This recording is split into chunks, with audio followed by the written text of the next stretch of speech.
तो संभवतः हमें ये केरला पे जो स्टोरी बनी थी, एक स्टोरी धामपुर में भी बनती। आप सब लोग एकत्रित हुए, आपकी शक्ति का जो प्रदर्शन बहुत ऊपर तक पहुंचा है।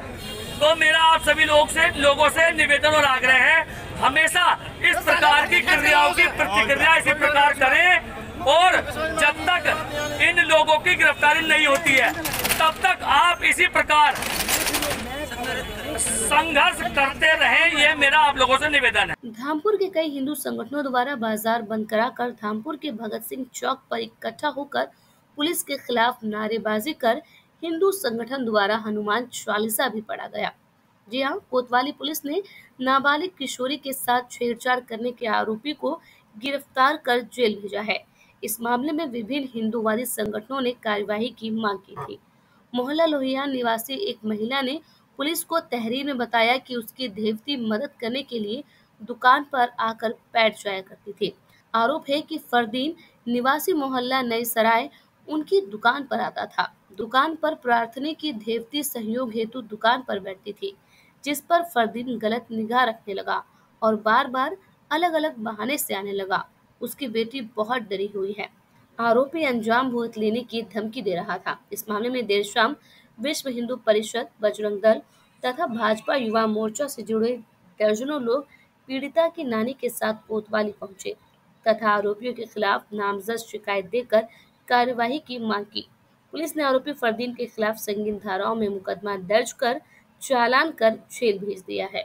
हमारे समाज की बेटी को एक विधर्मी जो है, जिहादी जो है, वो पहला फुसला कर ले गए और उसके साथ उन्होंने जो भी किया। उसके बाद पीड़िता की मां ने थाने में जाकर पहले भी तहरीर दी थी, लेकिन उसकी सुनवाई नहीं हुई। इस बार सुनवाई होने पर वहाँ पर जो उन्होंने केवल एक व्यक्ति को पकड़ा, जबकि उसमें बहुत सारा ग्रुप जुड़ा हुआ है। और जब तक वो पूरा ग्रुप नहीं पकड़ा जाने का, तब तक ये पूरा हिंदू समाज इन जिहादियों के खिलाफ लगातार संघर्ष करता रहेगा। इन जिहादियों ने उन्होंने ये भी कहा कि जिस तरह बंगाल में, जिस तरह बांग्लादेश में यहाँ ये काम हम कर रहे हैं, उसी तरह का यहाँ भी हम वातावरण स्थापित कर देंगे। डॉक्टर साहब, मामला कब का है?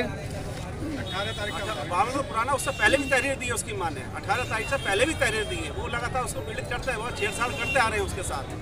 लेकिन दुर्भाग्य है हमारे प्रशासन का, लेकिन वो संज्ञान में नहीं लिया। अब वो बेचारी, उसकी बूढ़ी नानी उसके साथ रहती है, उसकी पे वो पहली एप्लीकेशन पर कोई सुनवाई नहीं है पहले, और उस घर में कोई उसके जेंट्स नहीं है, पुरुष नहीं है। और उसके बाद जब तहरीर दी, उससे तहरीर पर सुनवाई नहीं। सुनवाई के बाद आज जब लोगों में आक्रोश है, सारा हिंदू समाज सड़कों पर उतरेगा और उस चीज़ के लिए जितने भी उसमें सहयोगी हैं, जितने भी विधर्मी हैं, जितने भी जिहादी हैं, इस चीज़ को कतई भी बर्दाश्त नहीं किया जाएगा। आप लोगों की क्या मांग है? जो भी उसमें शामिल हैं उन सबको पकड़ा जाए, गिरफ्तार किया जाए और उन पर कठोर दंड और कठोर कार्रवाई होनी चाहिए। डॉक्टर साहब, यदि गिरफ्तारी नहीं होती है तो अगला कदम क्या होगा आपका? अगर गिरफ्तारी नहीं होती तो अगला कदम, इसे धरना प्रदर्शन करते हैं, उसके घर तक पहुँच जाएंगे, जिहादी के घर तक पहुँच जाएंगे। धारा भी बढ़ेगी इसमें, असीमित बाजार बंद। पूरा हिंदू समाज, पूरी महिला समाज, पूरी महिला शक्ति सब आई हुई है। उस हिसाब से हम पूरी तरह से तैयार हैं। 18 तारीख की शाम को हमारे समाज की एक बेटी के साथ में गलत आचरण विधर्मी के द्वारा हुआ। वो एक गली में जा रही थी, उसको नशा सुंघा करके उसको उठाने का काम किया गया। बेटी को पता है, लेकिन उसको बेहोशी की हालत में फिर वहीं छोड़ दिया गया।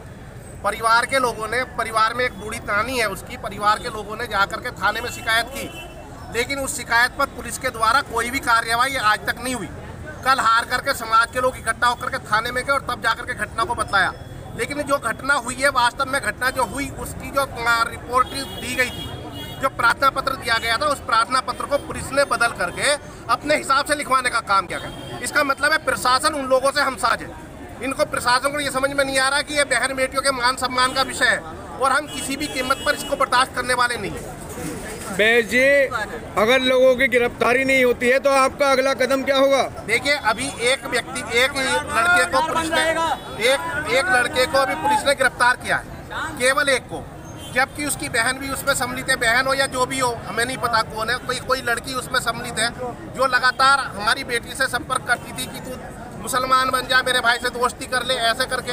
एक तो वो, एक दूसरा लड़का उसके साथ में कोई था और 2 अज्ञात है, 3-4 अज्ञात इसमें है। अगर उनकी गिरफ्तारी जब तक नहीं हो रही तो हम अभी बैठ करके कोई निर्णय, अभी एक संघर्ष समिति हम लोग बनाने वाले हैं और संघर्ष समिति का निर्णय जो होगा वैसे समझ में ये आया है कि कल से या परसों से जैसे भी होगा, जब तक इन लोगों की गिरफ्तारी नहीं हो रही, हम बाजार बंद रखेंगे। और अगर बाजार बंद होने के बाद में भी पुलिस कोई विशेष कार्रवाई नहीं करी तो अगला कदम उठाने के लिए हम सब स्वतंत्र हैं। अवगत कराना है कि दिनांक 4/5/9/2024 की देर रात्रि थाना धामपुर पर एक महिला द्वारा तहरीरी सूचना दी गई कि उसकी नाबालिग देवती के साथ एक व्यक्ति तथा उसकी एक अन्य महिला साथी द्वारा छेड़खानी की घटना कारित की गई है। तहरीर में एक अन्य फोन नंबर से भी कॉल्स का आने का जिक्र है। इस सूचना पर तत्काल सुसंगत धाराओं में थाना धामपुर पर अभियोग पंजीकृत किया गया है। त्वरित कार्रवाई करते हुए नामजद अभियुक्त को गिरफ्तार कर माननीय न्यायालय के समक्ष प्रस्तुत किया गया है। माननीय न्यायालय द्वारा अभियुक्त को 14 दिवस न्यायिक अभिरक्षा में भेजा गया है। शीघ्र ही साक्ष्य के आधार पर अन्य गिरफ्तारी सुनिश्चित की जाएगी। विधिक कार्रवाई प्रचलित है।